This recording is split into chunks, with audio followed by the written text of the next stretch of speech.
জ্বালানি পরিস্থিতির খবর জানাতে রাজধানীর তেজগাঁও থেকে আমাদের সঙ্গে সরাসরি যুক্ত হচ্ছেন মাহবুবুর রহমান। মাহবুব,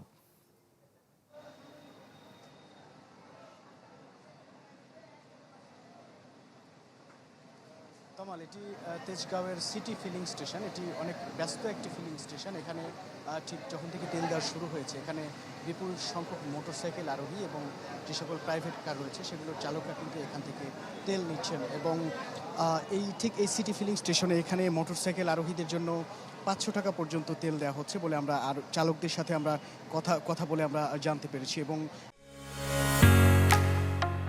ঢালাইয়ের সেরা প্রিমিয়ার সিমেন্ট। এছাড়া যে সকল প্রাইভেট কার রয়েছে সেগুলোতেও 25 থেকে 30 লিটার পর্যন্ত তেল দেওয়া হচ্ছে, এরকমটাই কিন্তু তারা কিন্তু বলছিলেন। এবং এই যে এখনকার যে বর্তমান যেই তেলের যে সংকট, জ্বালানি তেলের যে সংকট, এই সংকট ঘিরে কিন্তু আসলে মানুষ তেলের সরবরাহ আছে, সরকার এটা বলছে, তারপরও কিন্তু মানুষ আসলে আস্থা রাখছে না। মানুষের কিন্তু তেল নেওয়ার জন্য একটি ভিড় লক্ষ্য করা গেছে।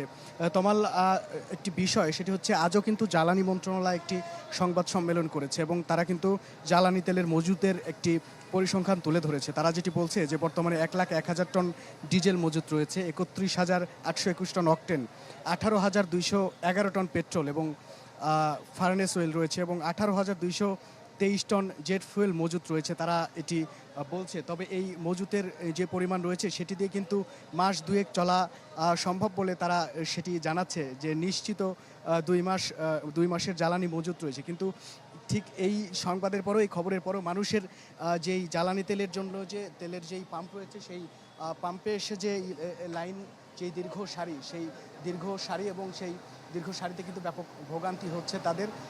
এই সরকারের এই 2 মাসের জ্বালানি নিশ্চয়তার যেই তথ্য সেটি দেওয়ার পরেও কিন্তু মানুষের ফিলিং স্টেশনে ভিড় থামছে না। তমাল, মাহবুব আপনাকে ধন্যবাদ।